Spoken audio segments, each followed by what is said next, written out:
Good evening, everyone. Welcome to the Grown Folks Table. We're so glad to be right here in this space with you.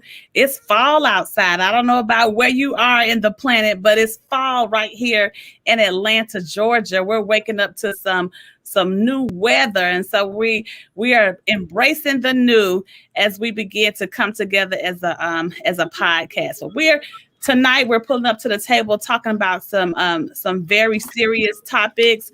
So we want you to drop your information. I'm sorry, not information, but drop your comments in the chat tonight. And not only that, would you go ahead and share? That's the only thing that we ask you to do is to share this podcast, this live podcast to your Facebook page, share it with other friends, because we want as many women as possible to pull up to the Grown Folks Table tonight. All right. Well, as many of you have seen, if you've paid attention to any news channel, you've seen all the photographs and reports of the Border Patrol agents using what appears to be whips on Haitian migrants, And before we open the table for conversation, Libby, do you have some pictures of some photos that you can share just in case people have not seen the photos and may not be aware of the Haitian migrant situation? Yeah, let me share it for us.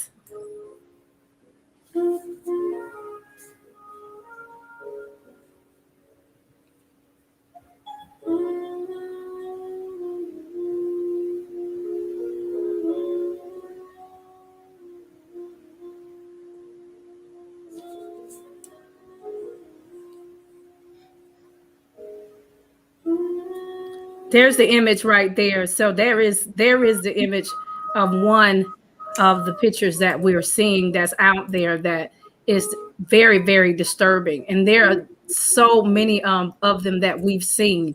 One of them is another one that mimics basically a slave and a master on a horse trying to catch a slave that didn't have a pass. Another disturbing image. And all of these images have been going around the internet. And so it has been extremely disturbing. Yes, it has been extremely disturbing. Did that image got a little jazz playing in the background or something? Okay, I could hear some music. So I think Vicky got a jazz going, giving us a little background music. Thank you, Vicky, for sharing your jazz for that picture. Thank you. Vicky got a vibe going on. She got a vibe over there going. Yes. But many of the photos have grabbed the hearts of the people. And so tonight, before I even just, come and unpack it, I just want to open up the table for a venting session for a second. Can we just kind of just vent about how we felt about those photos and how we feel about what's taking place within the U.S. borders in regards to the Haitian migrants? I don't know if I can control some four-letter words after seeing all of that. I mean, I have been in discussion on talk shows for the last 3-4 days, and that has been the topic of discussion. And myself, and even people who were calling my radio show, and the hosts that were on it, I think all of us were so frustrated and so angry by what we saw and what we see and what we know. It's just disrespect. It almost take you back, to the 60s, to where we were thrown water, and I mean just everything that we thought that we should have live through and beyond is resurfacing again. Because just because they are Haitians, they are still Black people.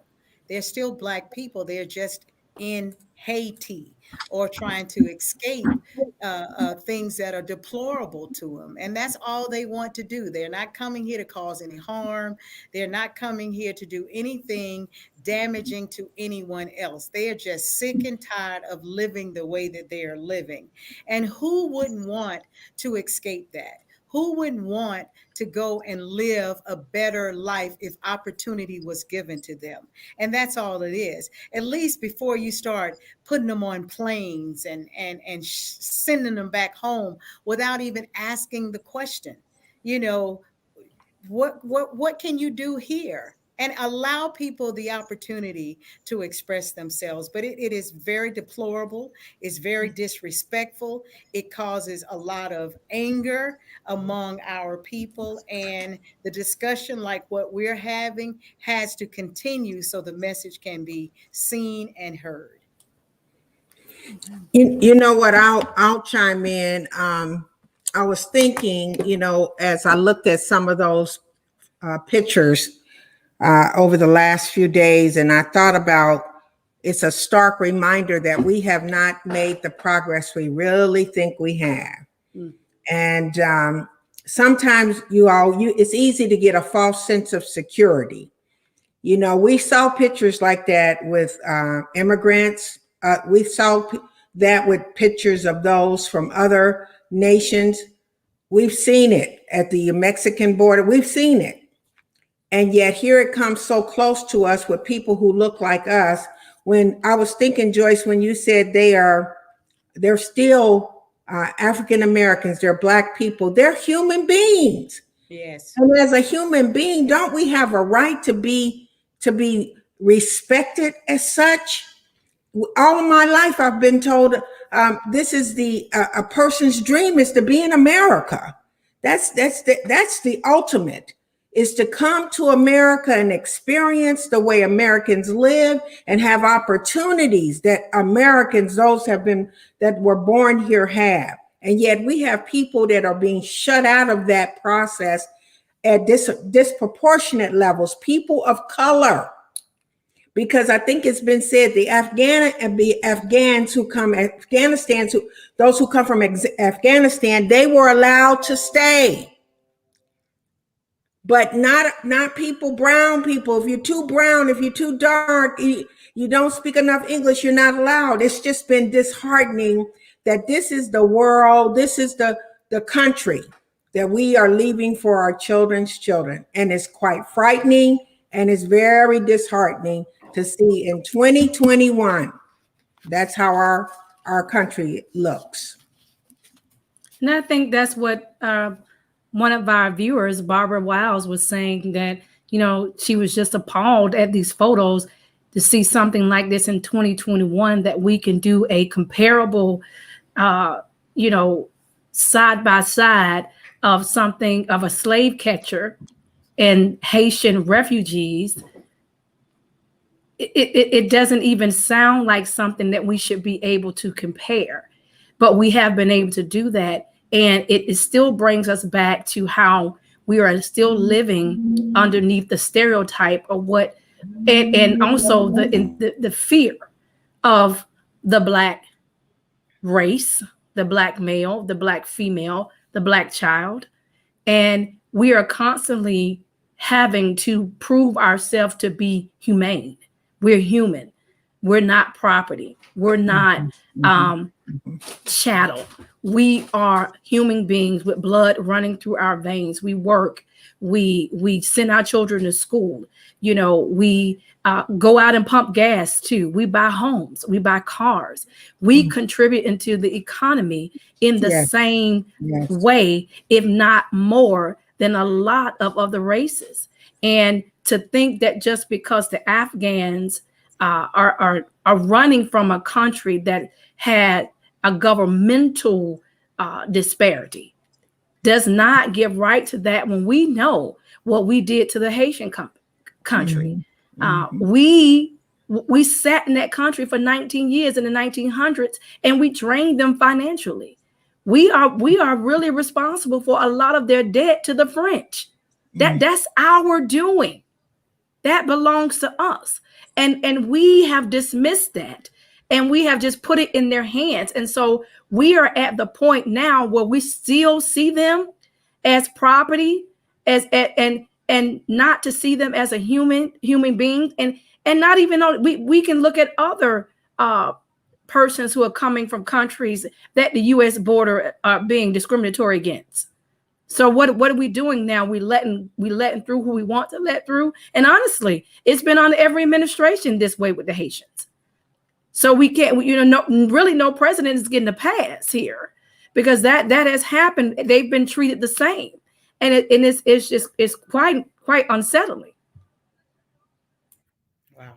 Yeah. One of my comments, or my observations, to what I've been seeing, even within the media, is would the migrants been treated differently if they were white migrants? And I have a hard time answering that question, because it's as if when they see people of color, the humanitarian piece is totally disregarded. It's not as if they don't see us or people of color as humans, just like as you shared, Libby. It's almost like their pets. Our pets get more regard. I mean, I don't know if than the African American or people of color, how we treat our pets so delicate, and treat our dogs, and we make sure that that dog rights are okay, and the dogs have this but here comes a race of people who are leaving, trying to escape a traumatic experience, within their country. They just lost their world leader. They just experienced an earthquake, and so they're looking for better. Mm-hmm. And we treat them as sort. First of all, why are you on a horse? Why are you on a horse? And why do you have a whip? Why is that even in the mind frames of what you use to patrol the borders? A horse and a whip, that in itself kind of reminds you of antebellum slavery. Mm-hmm. And I just can't seem to get that particular picture, mm-hmm. out of my mind. The man on the horse with the whip, in a place of authority. And then we're still talking about if he should have his job. Oh, we're doing an investigation. No, the investigation should be over and done with. He's mm-hmm. on camera being inhumane to mm-hmm. people of color. Mm-hmm. So you don't want your job because this is not a good representation of the United States of America. Mm-hmm. I mean, even pulling on the clothes. I mean, that was like, yeah. Are you kidding me? Yeah. These people are not criminals. They are not criminals. And why are you treating them like criminals? They are just trying to better their lives. That's all they're doing. And to treat us and to treat them, when you're treating them, you're treating us the same way. And to treat them like that, that is correct. It was so sad, mm-hmm. that we still have to experience this kind of treatment, mm-hmm. as if we're not human, as all of you have said.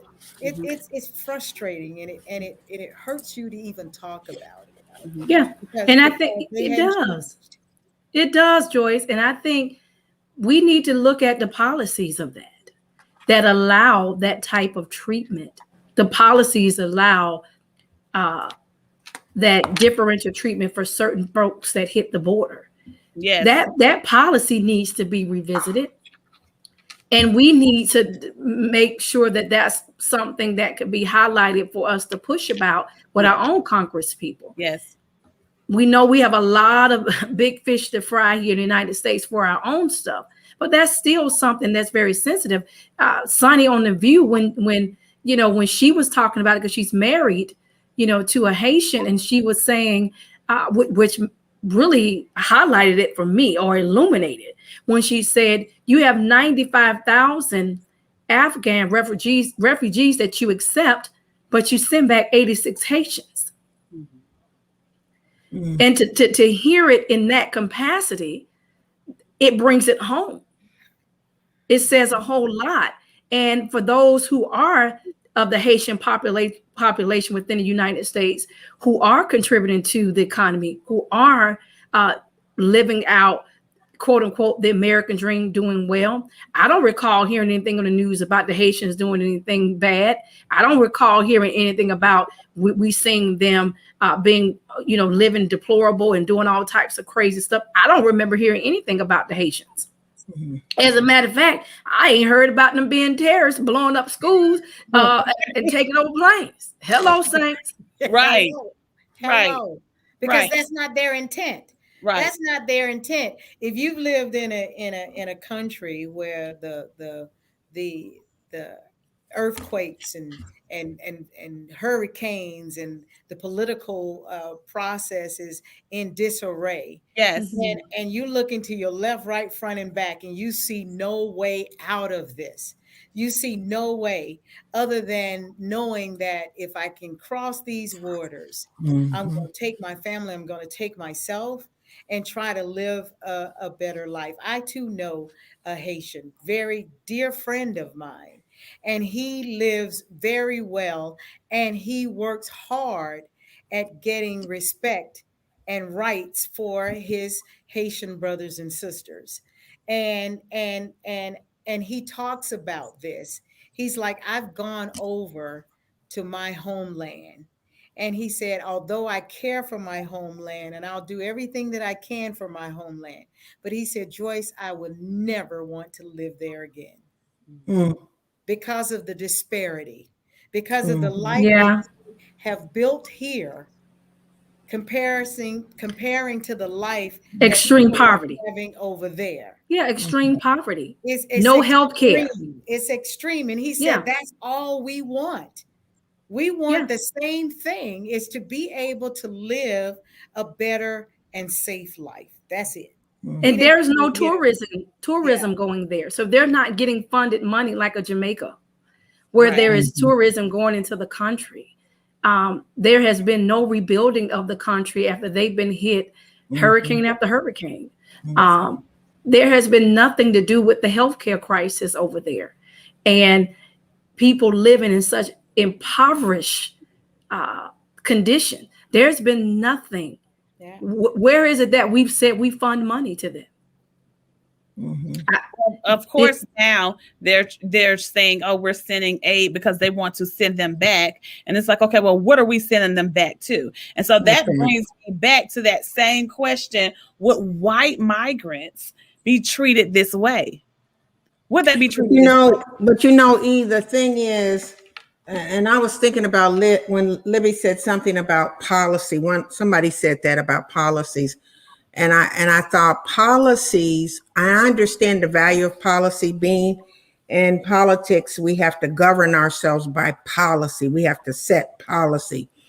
But I look at the policies as letters of the law. It kills. There's no spirit. And people are either you can set policies, but what drives a lot of these decisions come out of the character or the lack thereof. When you can treat human beings the way they are being treated, that's no heart. That's no heart.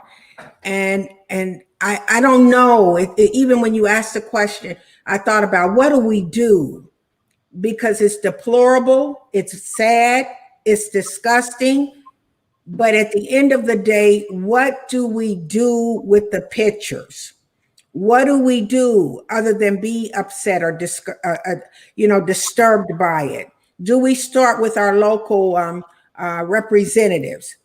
Do we start there? Do we start with, and we move up the chain and go through to our state representatives and go to our national stage, and we make demands that something has to change?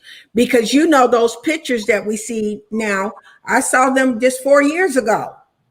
Just about 4 years ago, we didn't see them on the horses, though. We did not see them on the horses with whips, but we saw deplorable conditions at the border. And yet here we sit now, and the color changed. The color changed, but the conditions stayed the same. And they still did not have access to quality of lives. And that's the real question. What do we do?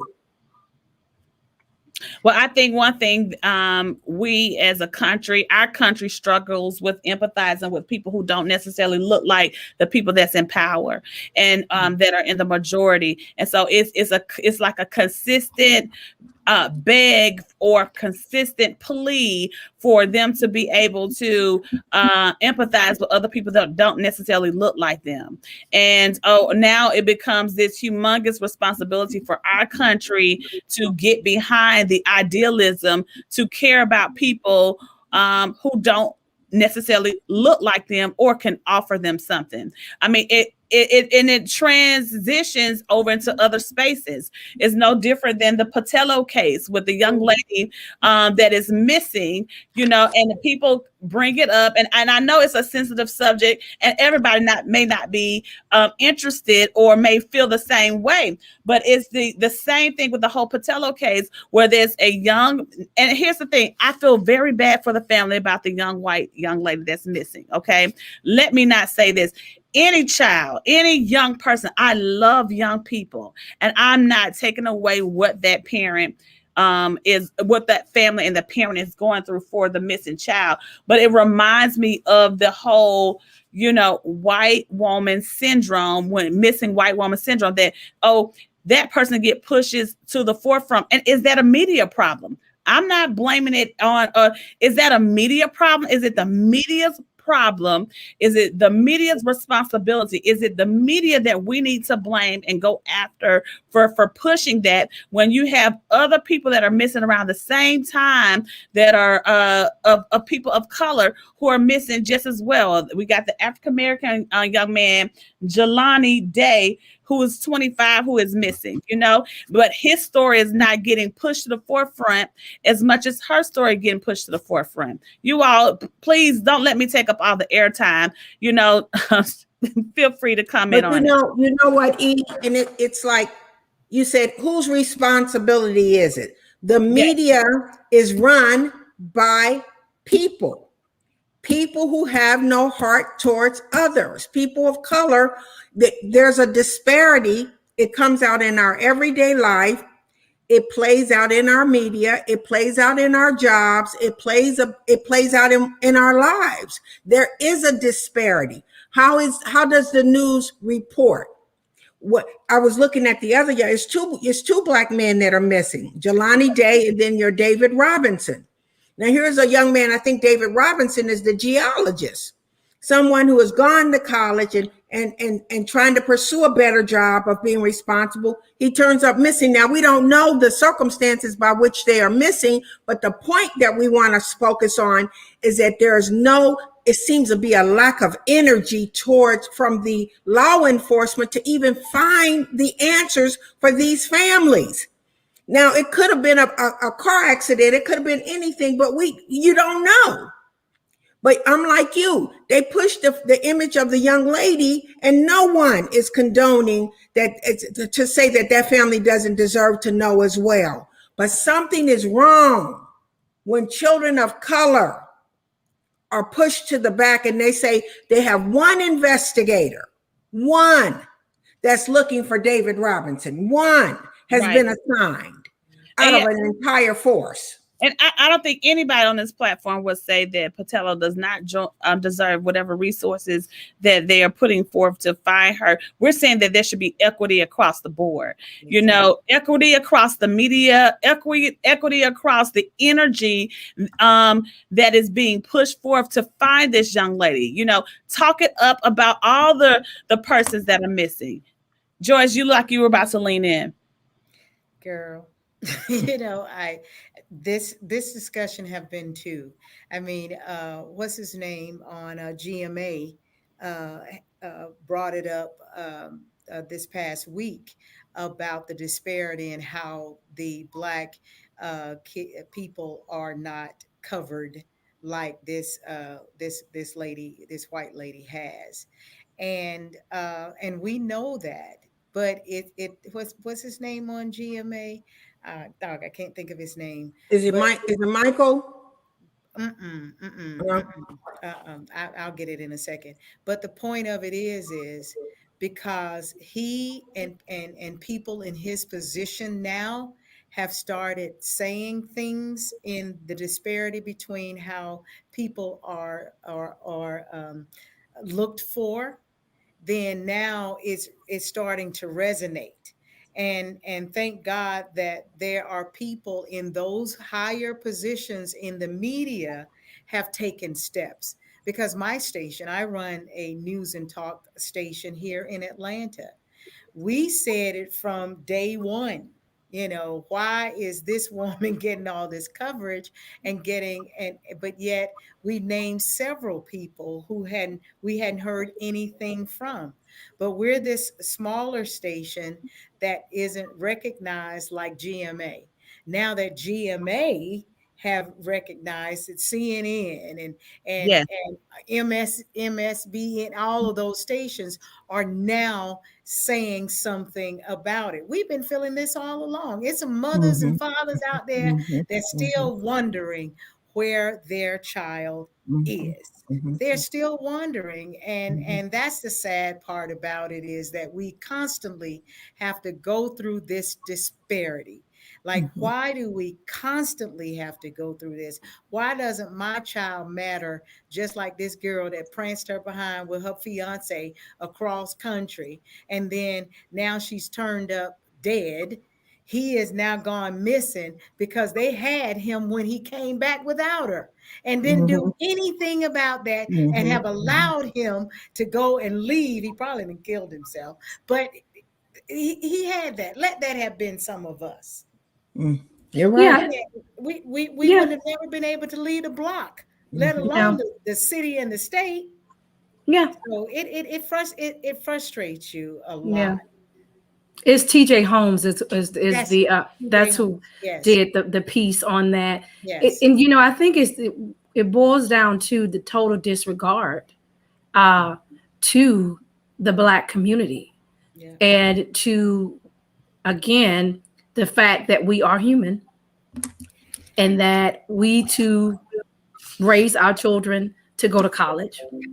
We raise our children to be an intricate part of society.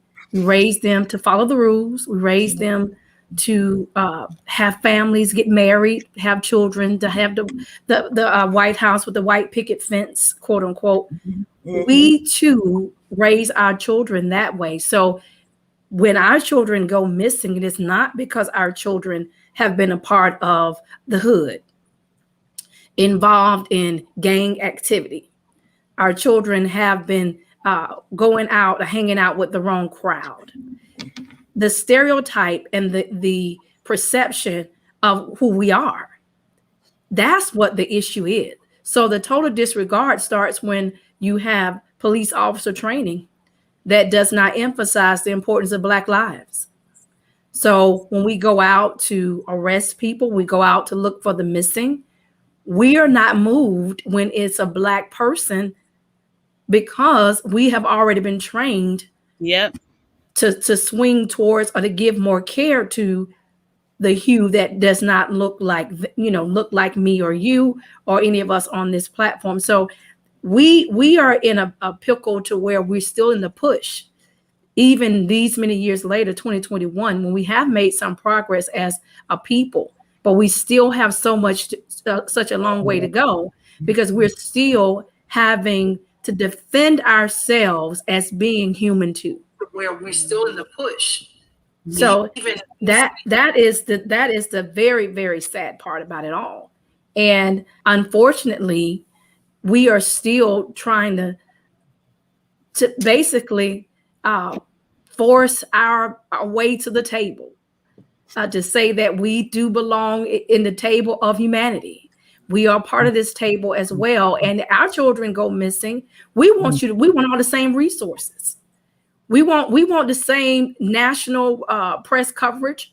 We want you to uh, ask people to retweet and to share and to post and to call if you see someone. Here's the tip line. We want the reward money, to come in. We want all of the. We don't want to have to see the Black mother crying and begging and pleading for the same treatment, the same resources, and the same press coverage to be done for her child as well. Wow. We've seen it so many times, and it really is. It's disappointing. It's disgusting. Because again, it's not that we don't care about this other young girl. It's not that we care about the little girl with the Ruba too. That y'all had all the press coverage for that. We cared about them all. Yeah. But we also care about our own. And we need for you to show some respect to the Black community and enough care to the Black community to be able to funnel through the same resources and the same national platform to try to locate them. Well, if you're watching tonight, go ahead and type in the chat Black Lives Matter, because that's pretty much what it boils down to, that we're having to continue to remind others that Black lives do matter, whether it's the Haitians, whether it's our brothers and sisters that go missing, that we're continuing to, Black Lives Matter is not just a hashtag. It wasn't just a movement in a particular season. It's a consistent fight that we're having to put forth in the front of others to say that we want equity across the board in all spaces. But on a lighter note, I don't want to leave the table without bringing a little tea to the table. You know, we got to bring a little tea to the table. I got a question for the ladies on the table. Did you all know? And so I know I don't even want to hear Libby's mouth because I'm so late on this. Did you all know that Common and Tiffany Haddish was dating? Yeah, that's old news. Madam, That's old news. Yes. listen, honey, I'm listen. so confused. It's like, I mean, I think Common is cute, and I think Tiffany is beautiful. Don't get me wrong, but it's just like it's like this microphone and this cup. That's what it looks like to you. Yeah. But they got something in common. I'm confused. Like, if y'all confused, please type confused. But you know what I heard? Look, this is what I heard. I heard that he used to date India Ari. Oh, he's I can see that. that. I remember my daughter was talking about this. Erykah Badu. And the last one, Major E, the last one was Erykah Badu. Okay. They say that they say she Badu'd his mind. I can see that. Badu is a soror. I can see that. But he ain't been right. He's not been right since. Listen, everybody who's been with Badu ain't been right. Y'all see Andre 3000 can't even come back and do a concert. Let me tell you about her. Hey, what you got, girlfriend? You need to share this information, honey, because baby, they love you. Hey, give her a baby. This one here gonna have a child. Come and say, let me get out of here before you wind up pregnant. See, because Badu gonna wind up pregnant, honey. So, but yes, girl, that is OT, and they actually are a great couple. They are a great couple. They have a lot in common, and I think he has been with her the longest. Yeah, that's really? what I was about to say. Yeah, he's been with Tiffany Haddish the longest. Yeah, I'm so confused. Baby, she know how to treat a man, honey. Don't get it twisted. In this case, Pastor, you got to go with opposites attract. They are opposites, but let me find out now. Come on, Joyce. Each other. And Tiffany speaks on it all the time. What Common does for her. And whatever it is, they got something in common, baby. I go with what the people say, and the people say his mind. Erykah messed him up. And he's been messed up ever since. That man got plenty of sense. Let me tell you something. Hello. I think Tiffany Haddish she's a comedian by trade. Let's be clear. But baby, she's a woman altogether. Okay. And she must be some type of woman that know how to stroke the ego of that man. If she has been with him the longest and shaved her head completely bald, baby, and he was still good to go. Hello, saints of God. Y'all better understand what's happening here. Well, let me drink the Kool-Aid, that's for sure. Let me tell you, baby, because the Bible said, let me go and get my Bible. And the Bible said the Lord don't look at the outside appearance, the Lord looks at the heart. It was way past the Kool-Aid, okay? You know what? I can't with y'all. But okay, so here's the deal too. So apparently there's some stories out there, or I mean, that this thing is really serious, or she's feeling him like that, you know, and he's feeling her like that, and she's like, okay, if he decides to propose to me, I don't want a ring. She said, buy me some land, like give me some apartments or some property or something like that.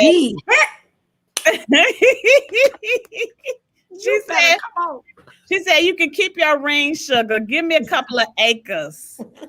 And so his response to that was, not only would I will give you a couple of acres, when the time comes, I will give the woman what she wants and more. That was his response. And I was just like, whoa, Connie must really be feeling her. Like, you know. Let me tell you, honey, I'm going to steal that whole line. Baby, you don't have to give me no ring. you can deed me. Any day you feel like it, deed me, boo. Deed me. Honey, deed me. Acre me, honey. Hold it, acre me. Land me. Land me. It all started during while we were being quarantined, you know, during the pandemic. She got good sense. Now the jury is still out on that one, sugar. I'm sorry, the jury. I got an anniversary. I have an anniversary coming up. I'm gonna say, and Jay asked me what I want. I'm gonna say some land. Listen, Tiffany's smart because Tiffany knows she can get a ring anytime. Well, she can't get no apartment complex anytime. So she's a smart. And here's the thing. She probably like, look, honey, we can go buy me a ring. That ain't nothing for him to do. Right. But to give me an apartment complex, an investment, oh, baby, that's a big deal. See, what she's trying to say is we need to stop playing small. We need to stop playing small. This is a different ball game out here in the single world. Quit just looking for some little ring. Come on. And get you something that you can invest in and something that has some longevity, honey. Because let me be clear. How many of y'all are upgrading your ring every 10 years? Upgrade. Which means the value is not growing.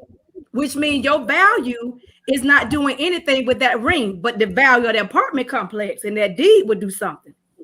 Okay, Libby. So let's just say, I'm gonna get married then. Go ahead. Okay, Libby, let's just say, what if? Come on, Vic. Buy her the apartment complex. Yes. And, you know, like a 4-family unit. Let's say that. So, and they break up. Who gets the apartment complex, Libby? The same person that gets the ring. Come on, Saints. The same person that gets the ring. If you gifted me it. The same person that gets the car. Look, here's the thing. How many people done had a proposal and an engagement and didn't work out? Who gave the ring back? Somebody crazy did. But they asked for it though, Libby. They might not have got it. I asked for $1 million. I ain't get it either. But listen. Ask me for that apartment complex back. I said, get it like the Red Cross. You got to get it by blood, baby, because you sure ain't gonna get it handed. Did you say get it by the Red Cross? Yes, you got to get it like them, honey, because you got to get it by blood. So, do you think then, if they do, do you think that a prenup will be a part of it? I think so. I would. I think anybody in that celebrityism, you know, that's in that kind of world, as you know, Joyce, prenups are not that big of a deal to people like that. It's not anything that is unusual. So certainly, I think they definitely have a prenup. But I think it says a lot, though. It says that you know what she wants from him is not atypical, you know, and I think that's the kind of and also he said. She says that all the time. So they've already talked about this in private. It's not like it's something that she just said on the interview. She says this all the time. So she has made it clear that what she feels like is important to the, in terms of what she would need is where she is. But it goes to say the same thing. You know who you are dating. You know what their likes are, what important. Some people want the Louis bag. Some people don't want it. Some people would like to travel. Other people saying, buy me some stock. It's no different than that. The only thing is that they people with a lot of money. So apartment complex may sound huge to those of us who don't have it. But it's the same concept of buy me red bottom. Somebody said, no, I'm good with my Michael Kors, or buy 9 West. My husband said, I can't have no red bottoms. He said, he said, be clear. I will buy you more shares in Apple before I buy you any red bottoms, Lou. I said, okay. I like that. That's why I need my own fun. I need my own fun because, hey, you don't have to buy them, baby. I love you. But I might come in here with them. Hey, be clear. Too bad you don't wear size 9. Too bad you don't wear size 9. That's that liberation. That Libby's liberated. You know that. I am. Listen, I know whoever I marry, he gonna be right in sync with me. He gonna be aligned with me. Lord ain't gonna send me nobody gonna be looking at me cross-eyed crazy because we probably won't get to the altar. We love you. Well, if you're watching tonight, stretch your hands towards Libby tonight. Then make sure that she receives. Look how she got her hands raised. Somebody that's gonna be equally yoked with her and buy her apartment complex. Listen, if y'all know who he be, wait a minute, hold up now. Now we want him to look like somebody love him. Listen, y'all don't send me nobody that don't nobody love. You know what I mean? That's another show, Libby. That's another show. That's some mother's baby. That's some mother's baby. Libby, leave it alone. Well, the mama know. She know.